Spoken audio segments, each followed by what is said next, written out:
ನೀವು ನೋಡ್ತಾ ಇದ್ರ BBC ನ್ಯೂಸ್, ನಾನು ಸ್ವಾಗತ. ಹಾಸನ ಜಿಲ್ಲೆಯ ಪ್ರಮುಖ ಸುದ್ದಿಗಳ ಕ್ವಿಕ್ ರೌಂಡ್ ಆಫ್ ನಲ್ಲಿ ಮೊದಲನೇದಾಗಿ ಹೆಡ್ಲೈನ್ಸ್. ಪೊಲೀಸ್ ವೇಷ ಧರಿಸಿ ಬಂದ ಕಳ್ಳರು, ಪೊಲೀಸರೆಂದು ಹೆದರಿಸಿ ಇಬ್ಬರು ತರಕಾರಿ ವ್ಯಾಪಾರಿಗಳಿಗೆ ಬೆದರಿಕೆ, 1.49 ಲಕ್ಷ ರು ಹಣ ವಸೂಲಿ ಮಾಡಿ ಪರಾರಿ. ಪ್ರಿಯಾಂಕ್ ಖರ್ಗೆಗೆ ಅಮೆರಿಕ ಪ್ರವಾಸ ನಿರಾಕರಣೆ, ದಲಿತ ಮುಖಂಡರಿಂದ ತೀವ್ರ ಖಂಡನೆ. ಮಳೆಯಿಂದಾಗುವ ಅನಾಹುತಗಳಿಗೆ ಮುನ್ನೆಚ್ಚರಿಕೆ ಕ್ರಮ ಕೈಗೊಳ್ಳಿ, ಬೆಳೆ ನಾಶದ ಬಗ್ಗೆ ಪರಿಶೀಲನೆ ನಡೆಸಿ ವರದಿ ನೀಡಿ ಅಧಿಕಾರಿಗಳಿಗೆ KS ಲತಾಕುಮಾರಿ ಸೂಚನೆ. ರಸ್ತೆಯಲ್ಲಿ ಹಿಂಡು ಹಿಂಡಾಗಿ ಕಾಣಿಸಿಕೊಂಡ ಕಾಡಾನೆಗಳು, ಕಾಡಾನೆಗಳನ್ನ ಪಟಾಕಿ ಸಿಡಿಸಿ ಓಡಿಸಿದ ತೋಟದ ಮಾಲೀಕರು. ಪಿಸ್ತೂಲ್ ಹಿಡಿದು ಕಾರ್ಮಿಕರಿಗೆ ಬೆದರಿಕೆ, ನಕಲಿ ಗನ್ ಎಂಬುದು ವಿಚಾರಣೆ ವೇಳೆ ಬೆಳಕಿಗೆ, ಸಕಲೇಶಪುರ ಗ್ರಾಮಾಂತರ ಠಾಣಾ ವ್ಯಾಪ್ತಿಯಲ್ಲಿ ಘಟನೆ. ಹಾಸನ ಜಿಲ್ಲೆಯಲ್ಲಿ ಹೆಚ್ಚಿದ ಹೃದಯಾಘಾತ ಸರಣಿ, 2 ವರ್ಷದಲ್ಲಿ 507 ಮಂದಿಗೆ ಹಾರ್ಟ್ ಅಟ್ಯಾಕ್, ಭಯ ಬೇಡ ಎಚ್ಚರ ಇರಲಿ ಅಂದ್ರು DHO.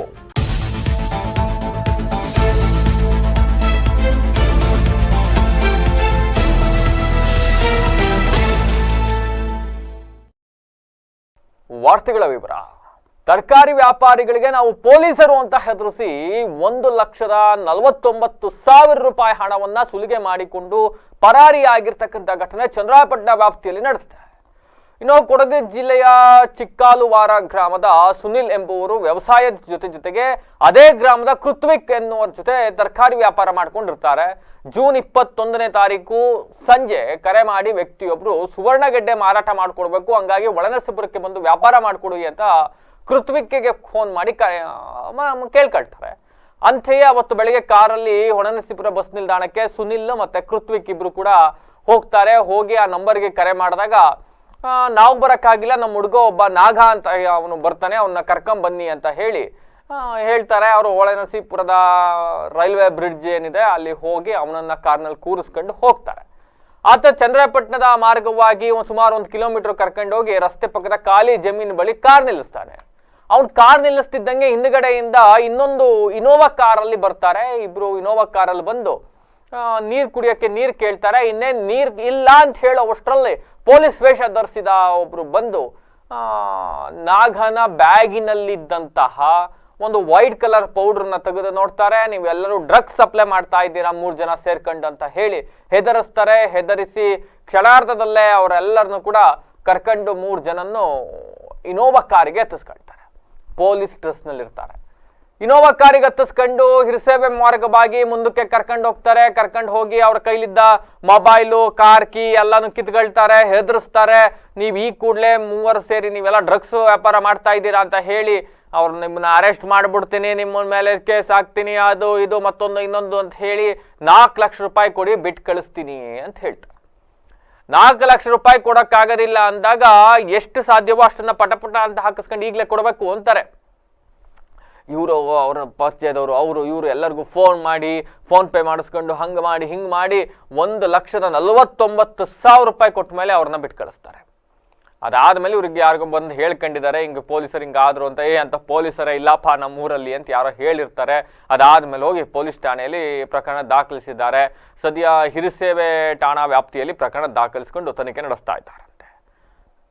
ಪೊಲೀಸರ ವೇಷದಲ್ಲಿ ಕಳ್ಳರು ಬಂದ್ಬಿಟ್ರೆ ಹೆಂಗ್ರಪ್ಪ, ಕಳ್ಳರು ಪೊಲೀಸರು ಕಂಡ್ರೆ ಭಯವೇ ಇಲ್ವಾ ಅಂತ ಪೊಲೀಸರ ಡ್ರೆಸ್ನ ಕಡೆ ಕಳ್ತನ ಮಾಡಕ್ ಸ್ಟಾರ್ಟ್ ಮಾಡ್ಬಿಟ್ಟಿದಾರಲ್ಲ ಹಾಸನ ಜಿಲ್ಲೆಯಲ್ಲಿ ಅಂತ. ಅದ್ಯಾರೋ ಒಬ್ರು ಇತ್ತೀಚಿನ ನಾನು 1 ವರ್ಷದ ಮೇಲೆ ಆಗಿರ್ಬೇಕು, ನನಗೂ ನಮ್ಮಲ್ಲೇ ಸುದ್ದಿ ಮಾಡಿದ್ವಿ ಅದನ್ನ.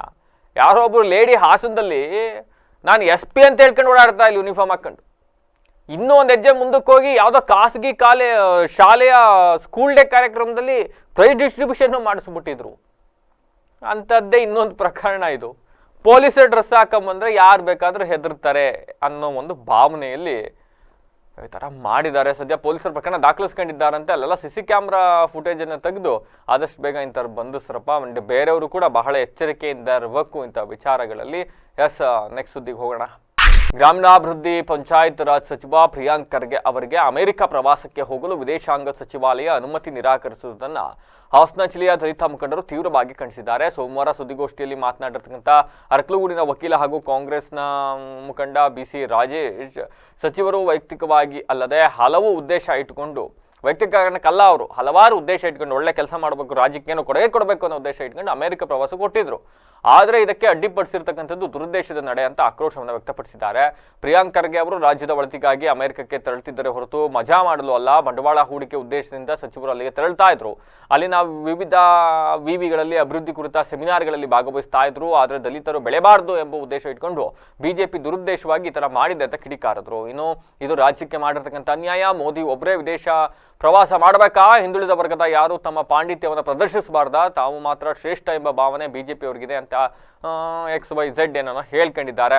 ಹಿರಿಯ ದಲಿತ ಮುಖಂಡರಾದ HK ಸಂದೇಶು, ದಲಿತ ಮುಖಂಡರಾದ ಕೆರಗೋಡು M ಸೋಮಶೇಖರ್, ದೇವರಾಜು, ಪರಮೇಶು, ಪುಟ್ಟಯ್ಯ, ಮಾದಿಗ ದಂಡೋರ ಸಮಿತಿಯ ವಿಜಯ್ ಕುಮಾರ್ ಮೊದಲಾದವರು ಹಾಜರಿದ್ದರು.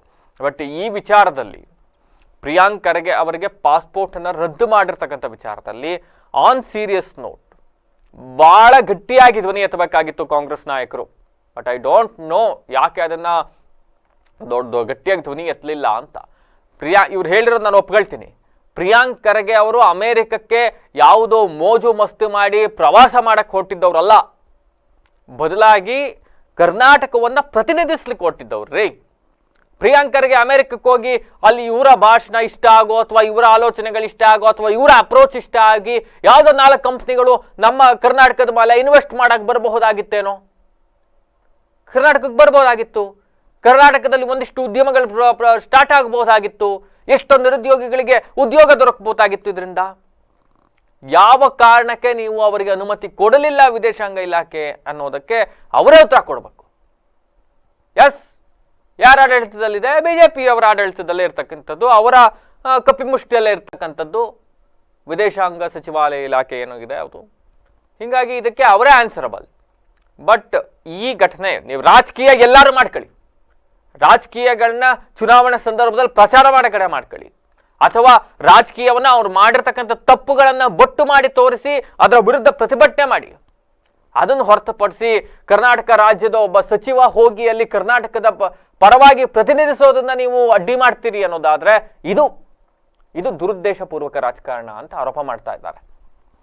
ಬಟ್ ನನ್ನ ಪ್ರಕಾರ ಇದನ್ನ ಕಾಂಗ್ರೆಸ್ನವ್ರು ದೊಡ್ಡ ಮಟ್ಟದಲ್ಲಿ ಮಾಡಬೇಕಾಗಿತ್ತು. 1-2 ದಿವಸ ಒಬ್ಬರಿಬ್ರು ಯಾರೋ ಸ್ಟೇಟ್ಮೆಂಟ್ ಕೊಟ್ಕೊಂಡು ಪರ ವಿರೋಧ ಮಾತಾಡ್ಕೊಂಡು ಅಲ್ಲಿಗೆ ಮುಗಿಸ್ ಹಾಕಿದ್ರು. ಅವ್ರಿಗೆ ಬೇಡ, ಇನ್ನೇನು ಮಾಡೋಕ್ಕಾಗತ್ತೆ.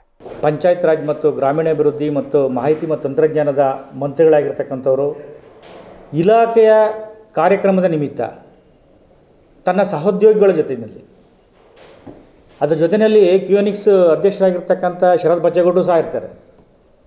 ಇವರೆಲ್ಲರೂ ಸಹ ಅಮೇರಿಕದಲ್ಲಿ ಕಾನ್ಫರೆನ್ಸ್ಗಳನ್ನ ಅಟೆಂಡ್ ಮಾಡೋದ್ರ ಮುಖಾಂತರ ಈ ರಾಜ್ಯಕ್ಕೆ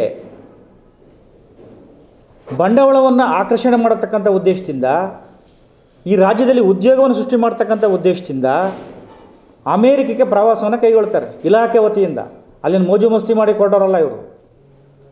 ಆದರೆ ಈ ಒಂದು ಕಾರ್ಯ ವೈಖರಿಯನ್ನು ಕಂಡಿರ್ತಕ್ಕಂಥ BJP ಮತ್ತು ಕೇಂದ್ರ ಸರ್ಕಾರದವರು ಇವರು ಎಲ್ಲಿ ಅಮೇರಿಕದಲ್ಲಿ ಹೋಗಿ ಇವರ ಚಾಕಚಕ್ಯತೆ, ಇವರ ಪ್ರಾಮಾಣಿಕತೆ, ಇವರ ದಕ್ಷತೆ, ಇವರ ಆಡಳಿತ ವೈಖರಿ, ಇದರಿಂದ ಈ ರಾಜ್ಯಕ್ಕೆ ಹಾಸನ ಜಿಲ್ಲೆಯಲ್ಲಿ ಮಳೆಯಿಂದ ಆಗಬಹುದಾದ ಅನಾಹುತಗಳನ್ನು ತಡೆಗಟ್ಟುವ ನಿಟ್ಟಿನಲ್ಲಿ ಮುನ್ನೆಚ್ಚರಿಕಾ ಕ್ರಮಗಳನ್ನು ಕೈಗೊಳ್ಳುವಂತೆ ಹಾಸನದ ನೂತನ ಜಿಲ್ಲಾಧಿಕಾರಿ KS ಲತಾ ಕುಮಾರಿ ಅವರು ಅಧಿಕಾರಿಗಳಿಗೆ ಸೂಚನೆಯನ್ನು ನೀಡಿದ್ದಾರೆ. ಜಿಲ್ಲಾಧಿಕಾರಿ ಕಚೇರಿ ಸಭಾಂಗಣದಲ್ಲಿಂದು ಜಿಲ್ಲಾ ವಿಪತ್ತು ನಿರ್ವಹಣಾ ಪ್ರಾಧಿಕಾರದ ಸಭೆಯನ್ನು ನಡೆಸಿ ಮಾತನಾಡಿರ್ತಕ್ಕಂಥ ಅವರು ಮಳೆಯಿಂದ ಹಾನಿಯಾಗಿರುವ ಕೃಷಿ ಮತ್ತು ತೋಟಗಾರಿಕೆ ಬೆಳವಣಿಗೆಗಳ ಬಗ್ಗೆ ಪರಿಶೀಲನೆಯನ್ನ ಮಾಡಿ ವರದಿ ನೀಡುವಂತೆ ಅಧಿಕಾರಿಗಳಿಗೆ ಸೂಚಿಸಿದ್ದಾರೆ. ನಗರ ಪ್ರದೇಶಗಳಲ್ಲಿ ರಾಜಕಾಲುವೆಗಳು ಮತ್ತು ಚರಂಡಿಗಳನ್ನು ಸ್ವಚ್ಛತೆಗೆ ಕ್ರಮ ವಹಿಸಬೇಕು. ಮಳೆಯ ಸಂದರ್ಭದಲ್ಲಿ ನೀರು ಸರಾಗವಾಗಿ ಹರಿಯುವಂತೆ ಕ್ರಮ ವಹಿಸಬೇಕು. ಮಳೆಯಿಂದ ಬೀಳುವಂತಿರುವಂತಹ ವಿದ್ಯುತ್ ಕಂಬಗಳು, ಜೋತಾಡ್ತಾ ಇರತಕ್ಕಂಥ ವಿದ್ಯುತ್ ತಂತಿಗಳನ್ನು ಗುರುತಿಸಿ ಅಗತ್ಯ ಕ್ರಮ ಕೈಗೊಳ್ಳಬೇಕು ಅಂತ ಹೇಳಿದ್ದಾರೆ. ಇನ್ನು ಮಳೆಗಾಲದಲ್ಲಿ ಹರಡಬಹುದಾದ ಸಾಂಕ್ರಾಮಿಕ ರೋಗಗಳನ್ನು ತಡೆಗಟ್ಟುವ ನಿಟ್ಟಿನಲ್ಲಿ ಹೆಚ್ಚು ಗಮನ ಹರಿಸಿ ಜನರಲ್ಲಿ ಜಾಗೃತಿ ಮೂಡಿಸುವಂತೆ ಸಂಬಂಧಪಟ್ಟ ಇಲಾಖೆ ಅಧಿಕಾರಿಗಳಿಗೆ ಸೂಚನೆಯನ್ನು ನೀಡಿದ್ದಾರೆ. ಎಸ್, ಅಗತ್ಯ ಇದೆ ಈ ಸಂದರ್ಭದಲ್ಲಿ. ಅಂಡ್ ಅಧಿಕಾರಿಗಳು DC ಮೇಡಮ್ ಹೇಳಿದ್ದಾರೆ, ಪಾಪ ಇವೆಲ್ಲವನ್ನ ಕಟ್ಟುನಿಟ್ಟಾಗಿ ಅಧಿಕಾರಿಗಳು ಪಾಲನೆ ಮಾಡಿಬಿಟ್ರೆ ಮಳೆಗಾಲ ಪ್ರಾರಂಭ ಆಗಕ್ಕಿಂತ ಮುಂಚೆ ಪ್ರಾರಂಭ ಆಗಿದೆ, ಜೋರಾಗಿ ಈಗ ಒಂಚೂರು ಗ್ಯಾಪ್ ಕೊಟ್ಟಿದೆಯಲ್ಲ, ಈ ಸಂದರ್ಭದಲ್ಲಿ ಮೇಡಮ್ ಹೇಳ್ತಾ ಇರೋ ಥರ ಏನು ಚರಂಡಿಗಳ ಹೂಳೆತ್ತದಾಗಿರಬಹುದು, ಎಲ್ಲೆಲ್ಲಿ ಗೊತ್ತರೇ ಇವ್ರಿಗೆಲ್ಲ ಏನು ಗೊತ್ತಿಲ್ದಿರೋದಲ್ಲ. ಅಧಿಕಾರಿಗಳಿಗೆ ಗೊತ್ತಾ ಮಳೆ ಬಂದರೆ ಯಾವ್ಯಾವ ರೋಡ್ ಕಟ್ಕೊಳ್ಳುತ್ತೆ, ಯಾವ್ಯಾವ ಚರಂಡಿಗಳಲ್ಲಿ ನೀರು ನಿಂತ್ಕೊಳ್ಳುತ್ತೆ, ಎಲ್ಲೆಲ್ಲಿ ರಸ್ತೆ ಮೇಲೆ ಹರಿಯುತ್ತೆ, ಯಾವ್ಯಾವ ಮನೆಗಳಿಗೆ ನುಗ್ಗುತ್ತೆ, ಯಾವ್ಯಾವ ಏರಿಯಾದಲ್ಲಿ ಯಾಕೆ ನುಗ್ತಾ ಇದೆ ಅನ್ನೋದು ಕೂಡ ಗೊತ್ತಿರುತ್ತೆ.